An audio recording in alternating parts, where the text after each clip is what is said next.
Hey, this is Dave DeCamp from antiwar.com. This is anti-war news for Tuesday, December 17th, 2024.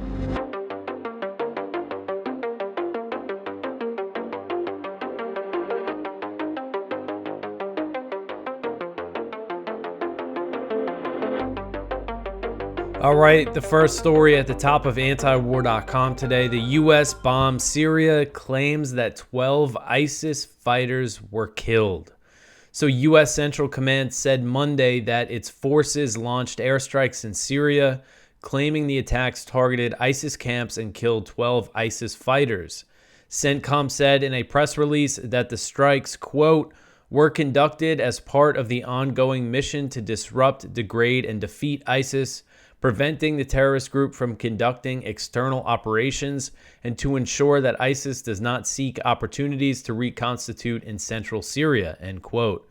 So CENTCOM said the airstrikes were launched against targets in areas previously controlled by Russia and the previous government of Bashar al-Assad, who fled the country following the takeover of Damascus by Hayat Tahrir al-Sham, which is an offshoot of al-Qaeda. So since Assad's downfall, the U.S., Turkey, and Israel have all been bombing Syria. On December 8th, the day that Assad fled, the U.S. launched very heavy airstrikes, saying that it hit 75 ISIS-related targets. So U.S. officials are justifying these strikes by saying that they don't want ISIS to reconstitute itself following the regime change. But at the same time, the U.S. has supported the HTS takeover, even though the group is designated by the U.S. as a terrorist organization and has a similar ideology to ISIS. And I know there's many former ISIS fighters that are part of HTS, including its leader, Jilani, who used to work with al-Baghdadi, the former ISIS leader. So the whole thing is a mess, but the U.S. wants to keep its military presence in eastern Syria. The U.S. has about 900 troops there and backs the Kurdish SDF, which allows the U.S. to control a pretty significant chunk of Syrian territory.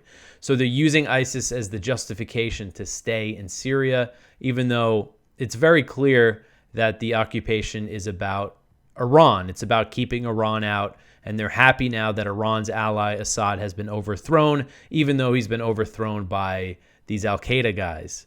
So, it's been basically confirmed, whenever I covered Syria over the past, few years on this show and in my writing at antiwar.com, I would always mention that, the U.S., on paper, the justification to be there is ISIS. But in reality, it's not about ISIS. It's about a few things. It was keeping pressure on the Assad government through sanctions and the occupation. And the U.S. occupies an area where there's all these oil fields. So it's about keeping those resources out of the government's hands. And now that Assad is gone, the U.S. made it very clear that that's what this was about. Biden listed the U.S. military presence, the occupation in eastern Syria, as one of the examples of how the U.S. helped put pressure on Assad and helped aid this regime change, basically. And there's also all these reports around the time that the HTS offensive started saying that the U.S. actually offered Assad that they would withdraw from Syria or potentially lift sanctions if Assad cut ties with Iran. So that's what this was all about. They wanted to cut off these weapon shipments from Iran to Hezbollah through Syria, and they've been successful with that now with this regime change. All right, so the next one here, and we'll see, if I haven't seen any reports contradicting what the U.S. said in those airstrikes, but sometimes we'll see things will become clear in the coming days if, say, the U.S. did end up killing civilians in those strikes or something else. So the next one here, the U.S. also bombed Yemen on Monday. The U.S. says that it targeted Houthi command and control facility in Yemen. So U.S. Central Command said Monday that it launched an airstrike on Yemen, claiming to target a Houthi command and control facility in the capital, Sana'a. CENTCOM said in a press release, quote, on December 16th, Yemen time, U.S. Central Command forces conducted a precision airstrike against a key command and control facility operated by Iran-backed Houthis within Houthi-controlled territory in Sana'a, Yemen, end quote. They claim that this facility they targeted was a hub for coordinating Houthi operations. A correspondent for Al Mayadeen in Yemen said that the strike targeted the Ministry of Defense in Sana'a and described the attack as American-British aggression, although the U.S. gave no indication that the U.K. was involved. Since the U.S. launched this bombing campaign in Yemen last January, so it's almost been a year, the UK has joined the US in several rounds of airstrikes, usually when they're like really big. So the Yemeni media always reports it as US-British aggression, just like during the war between the Saudi war against the Houthis that was supported by the US. They would also report that as US-Saudi aggression, even though the US wasn't directly involved in the airstrikes. They knew who was supporting the Saudis, even though most Americans were unaware of the U.S. support for that war. But anyway, so where were we here? Oh, so these attacks from the U.S., these strikes from the U.S. come as there are all these reports from Israeli media saying that Israel is planning something big in Yemen. They're planning a significant offensive is the wording that Israeli media used. I mean, that would mean airstrikes. There's nothing else Israel can really do in Yemen. But this is, the Houthis have been firing these missiles and drones at Israel, and some have been hitting Israeli territory. And now, Israel's riding high after the regime change in Syria, the situation in Lebanon. Now they want to do some more damage to Yemen, to the Houthis, who are officially known as Ansar Allah, and they announced on Monday that they that they launched a missile at Israel and said in a statement, quote, "In response to the ongoing massacres against our brothers in Gaza, the missile force carried out a military operation targeting a military target of the Israeli enemy in the occupied Jaffa area using a Palestine 2 hypersonic ballistic missile," end quote. They've named some of their new missiles after Palestine. Again, it's been almost a year now that the U.S. has been bombing the Houthis. They launched this bombing campaign in defense of Israeli shipping. There's no authorization. It's completely another illegal war that's just been going on. And it's, the Houthis are not deterred. It's only escalated the situation. And there's just no end in sight at this time. All right. The next one here, Israeli strikes on Syria cause a massive blast. So I'm sure a lot of you saw pictures and videos of this strike. So Israel launched heavy airstrikes against targets in western Syria's Tartus region overnight Sunday into Monday, causing massive explosions, including one so big that it registered as a 3.1 magnitude earthquake on the Richter scale. A correspondent for Al Mayadeen reported that the strikes targeted weapons depots in Tartus, and local residents felt earthquake-like tremors during the Israeli bombardment. You see the picture here, a huge explosion. There's a big mushroom cloud. Al Mayadeen also reported that several civilians were killed by Israel's bombardment of the coastal region, but the numbers are unclear. They didn't say how many. According to the UK-based Syrian Observatory for Human Rights, the strikes were the heaviest in Tartus since 2012. The Israeli attacks were part of more than 800 airstrikes that Israel has launched in Syria since former President Bashar al-Assad was thrown out of power. On top of the massive air campaign, Israel has also invaded southern Syria, capturing land in a buffer zone, separating the Israeli-occupied Golan Heights, and they've also taken areas beyond that buffer zone. So, Israel, and there's more reports that I saw that Monday night into Tuesday, Israel's launching more airstrikes in Syria. So they're keeping them up, even though HTS is saying that they don't want conflict with Syria. They don't want to launch attacks on Syria. But Israel keeps on bombing them, keeps on bombing Syria. All right, so the next one here, the U.S. effort to extend SDF ceasefire with Turkey fails. So this article is from Jason Ditz. With the 4-day ceasefire in the Syrian city of Manbij coming to a close, U.S. mediators' efforts to convince Turkey to make it permanent have reportedly failed. The expectation is that fighting between the U.S.-backed Kurdish SDF and Turkey and their allies will likely resume soon. Last week, there was major fighting over the city of Manbij. The 4-day ceasefire was meant to allow Kurdish fighters and their families to withdraw from the city. as Turkey and their allied factions are looking to reclaim the area. SDF spokesman Farhad Shami said that the U.S. attempts to extend the deal failed because of Turkey's evasion on key points. Those points were reportedly a desire to withdraw more Kurdish civilians from Manbij and questions about the disposition of the remains of Suleiman Shah. The SDF and the Kurdish Red Crescent were trying to bring vehicles into Manbij to allow them to evacuate more of the population, but they were prevented from doing so by Turkish-backed militant forces. So Suleiman Shah, his remains are apparently a touchy matter in the region. He was the grandfather of Osman I, the founder of the Ottoman Empire, and he died in the 12th century, and his tomb was at Karakozak on the Syria-Turkey border, but his remains were relocated in 2015 because of the threat of ISIS taking the area, and they were taken to a village. Turkish forces took his remains to a village, and apparently the Kurds, they've offered to help relocate the remains. This is part of the deal, is moving them, but apparently there's some issue over that. And that was some part of the ceasefire. But the bottom line here is that it looks like the fighting between the SDF and Turkey and it's the militias that it backs, the Syrian National Army is what that coalition calls itself. It looks like this fighting is going to resume, and this is something I think that could get really nasty because Turkey and these factions, with everything that's happened in Syria, now they want they want to expand, they want to take more land. Turkey saying they want to wipe out the Kurdish group, and so the whole thing is just a mess. All right, so the next one here, after Syria regime change, conflicting reports on Russia's plans. So this article is from Jason Ditz again. So while the sudden regime change in Syria affected numerous regional powers, few face as much disruption as Russia. During the Assad era, Russia maintained very important Mediterranean bases in Syria, including in Tartus, which is Russia's only naval base on the Mediterranean. So the question is, what's going to happen to that base now? And there's been conflicting reports. On Monday, there was a report from the New Arab that said HTS, in the wake of the HTS takeover, Russia will withdraw all of its forces from Syria.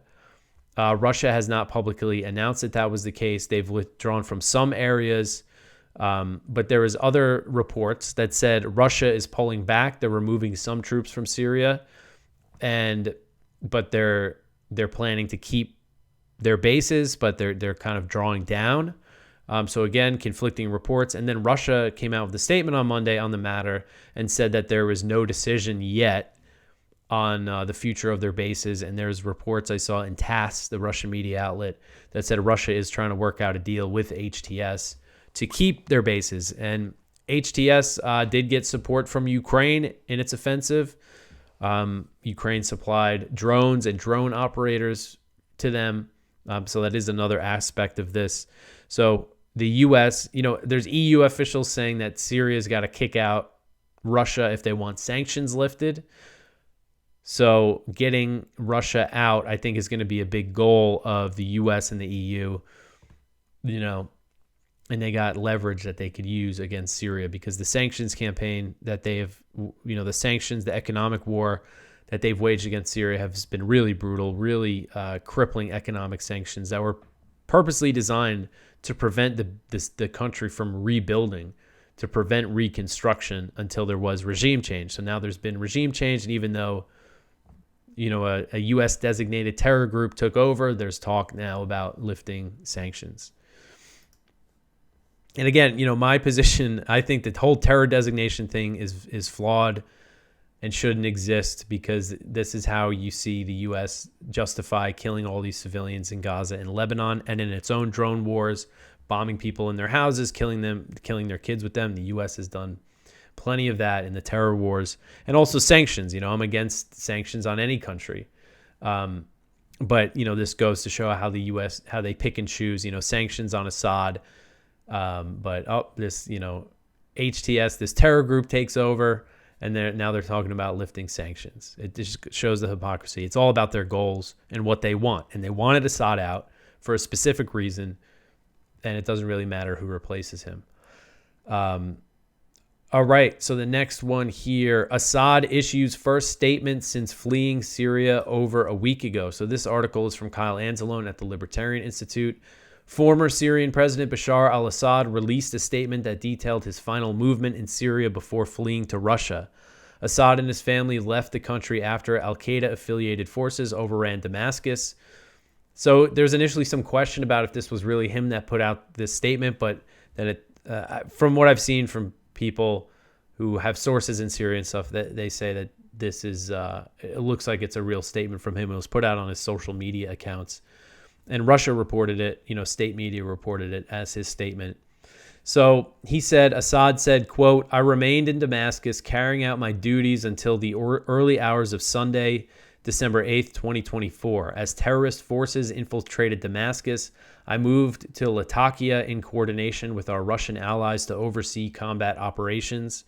Upon arrival at the Hemam air base that morning, it became clear that our forces had completely withdrawn from all battle lines and that the last army positions had fallen. As the field situation in the area continued to deteriorate, the Russian military base itself came under intensified attack by drone strikes. With no viable means of leaving the base, Moscow requested that the base's command arrange an immediate evacuation to Russia on the evening of Sunday, December 8th, end quote. So the Syria war, Kyle gets into some background on the situation. So he's basically saying, he's claiming that he had no plan to leave, that, he went to this base and then Russia, I guess, insisted that he evacuate. And then there's something else that he said here. He said that part of the reason his forces crumbled so quickly was false information that he fled Damascus prior to his evacuation. He said, quote, "As terrorism spread across Syria and ultimately reached Damascus on the evening of Saturday, December 7th, 2024, questions arose about the president's fate and whereabouts. This occurred amidst a flood of misinformation and narratives far removed from the truth, aimed at recasting international terrorism as a liberation revolution for Syria," end quote.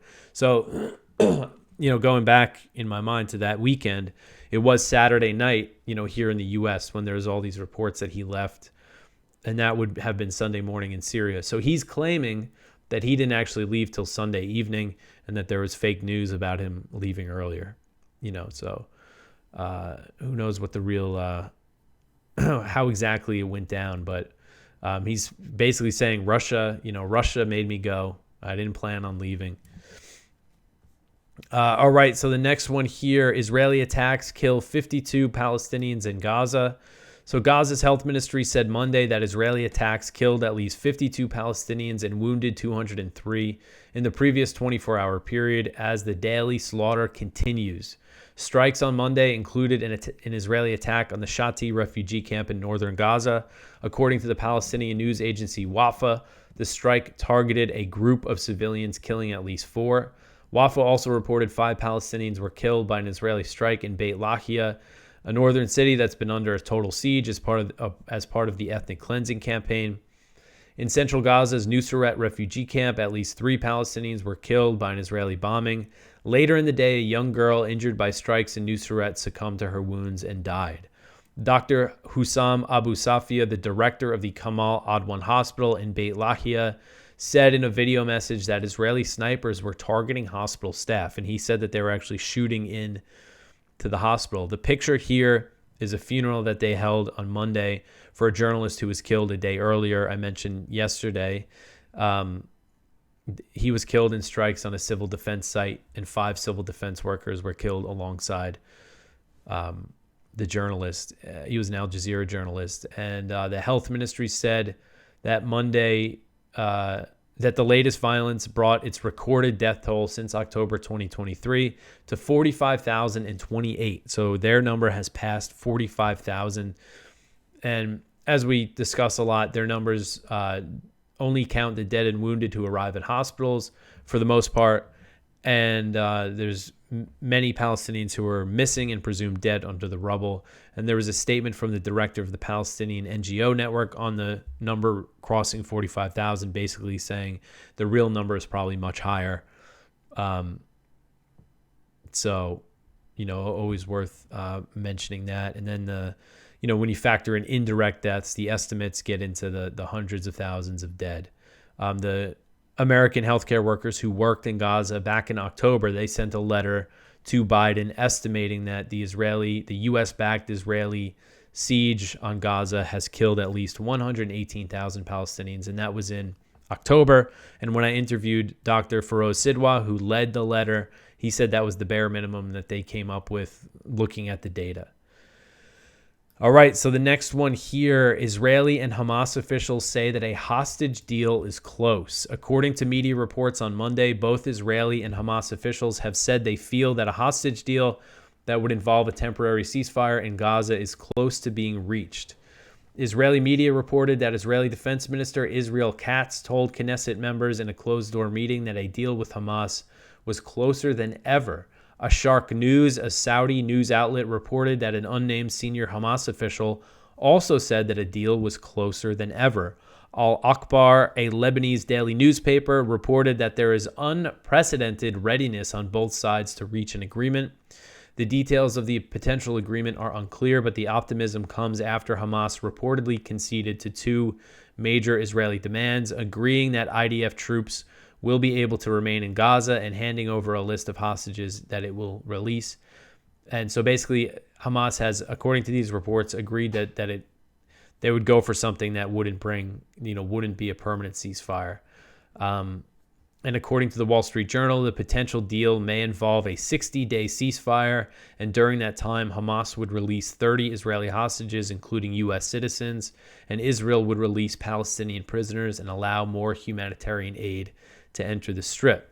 So while there's no sign that Israel is considering permanently ending the genocidal war, the senior Hamas official speaking to Shark said the Palestinian group's proposal involved a, quote, gradual end to the war and a gradual withdrawal of Israeli forces according to an agreed upon timeline and guarantees from international mediators, end quote. So also from reading all the reports, it looks like the idea is 60-day ceasefire, and then during that time, they'll continue negotiations in hopes of reaching, a permanent solution. But, with what's happening on the ground, we know so many members of the Israeli government want settlements in Gaza, want to expand, want to continue this ethnic cleansing campaign in the north.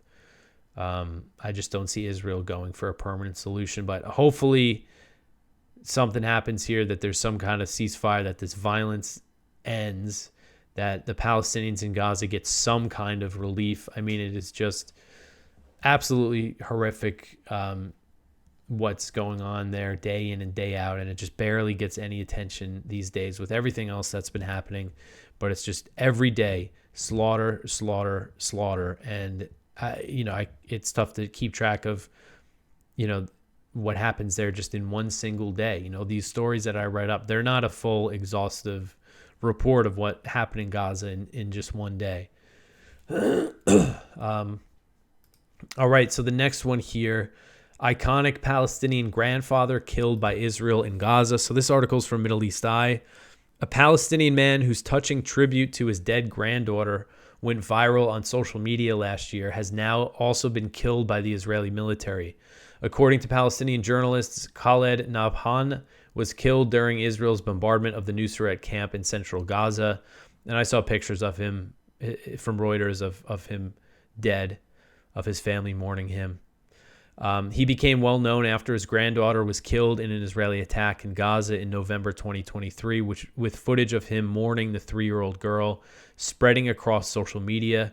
The grandfather described the child, called Reem, as the soul of my soul as he held her lifeless body, garnering international attention during the early stages of the war. After the death of Reem and being displaced by the Israeli military, Nabhan again went viral as he was filmed helping feed other Palestinians in Gaza. There's videos of him feeding cats in Gaza. Just kind of a very well-liked guy, living through this horrific war, this genocide, and he's dead now too. And there's like little mashup videos of him with his granddaughter and then her dead. I mean, it's really just brutal stuff to watch, but just goes to show the barbarity that Israel is committing here. All right, so the next one here, Trump might stop long-range strikes on Russia. So the President-elect Donald Trump suggested at a press conference at Mar-a-Lago on Monday that he could reverse President Biden's decision to support long-range missile strikes on Russian territory. Trump said it was a big mistake for the Biden administration to green-light the escalation without asking him what he thought. When asked if he might reverse the decision, the president-elect said, quote, "I might, yeah. I thought it was a very stupid thing to do," end quote. So the comments marked the second time in recent days that Trump expressed his concern over the long-range strikes that Ukraine has launched using U.S. ATACMS missiles and British Storm Shadow missiles. So this is good to see Trump saying this, and Russia is taking notice. As I covered last week, Trump did an interview with Time magazine saying that he vehemently disagreed with Biden's decision. The Kremlin noted Trump's comments and said Russia agreed with the president-elect. Kremlin spokesman Dmitry Peskov said, quote, "The statement in itself is fully in harmony with our position. That is, our vision of reasons behind the escalation coincide, and of course we like that," end quote. And Biden signed off on this escalation of long-range strikes despite Russia making it clear that it would risk nuclear war, taking steps to update their nuclear doctrine in response, and then, firing that Oreshnik missile after the strike started hitting. So just a really big escalation from Biden and Trump sending a signal here that he might reverse it. Excuse me. One thing Trump did, I wrote I included it in the hostage deal story, but I didn't get that far when I was reading it just now. Trump was also asked about Gaza, and he repeated his threat that, I said if the hostages aren't released by January 20th, there's going to be all hell to pay. And, that threat, what is his idea? Is the U.S. going to directly bomb Gaza? Is that what he's saying? He acts like nobody's thought of bombing Gaza before. But anyway, this was one good thing I saw that he said during that press conference with Ukraine. We've been talking about, I think it's looking very bleak with this Trump team when it comes to the Middle East, but hopefully things de-escalate. Just need a ceasefire in Ukraine. Just stop the fighting, stop the killing, start talking. That's what's got to happen. A lot of these proposals I've seen floated by some of these Trump people, I don't think Russia is going to go for. But again, you just got to ceasefire and get the dialogue started. And I really hope that happens. So the next one here, family of American killed by IDF, frustrated by Blinken. So this article is from Turkey's Anadolu agency. Family of Turkish-American activist Ayşenur Ezgi Egi, who was killed by Israeli forces in the occupied West Bank in September, said that it was frustrating to hear the same things without meaningful action after meeting with U.S. Secretary of State Antony Blinken on Monday. So her husband, she was married, her husband Hamid Ali said, quote, "Secretary was attentive in listening to us and unfortunately repeated a lot of the same things that we've been hearing for the past 20 years, particularly since Rachel Corrie's killing, who is also a Washington state resident like my wife. It's frustrating to hear the same things again," end quote. And Rachel Corrie was an American activist who was killed in Gaza when there were still settlements, run over by an Israeli bulldozer. He went on, quote, "We hope that things will be different this time around, but as I said, our expectations are what they are," end quote. Ozden Bennett, Aigi's sister, said the U.S. is still awaiting an Israeli investigation, which she said the family does not find credible. So they are, waiting for the Israeli government to investigate itself, basically. And even though it's an American who was killed here, they're just basically willing to take Israel's word for it. And the family noted that prior to Monday's meeting at the State Department, no one from the White House or the Biden administration has reached out to the family to offer condolences when asked about any such contact. And, you see the Israeli hostages, there's these American citizens who were IDF soldiers. If there's news that one of them was killed or they confirm that they were dead, Biden, calls up the family right away. But here we have just a 20-something American activist who was shot and killed by an Israeli sniper, and Biden didn't bother calling their family. So you see the hypocrisy here.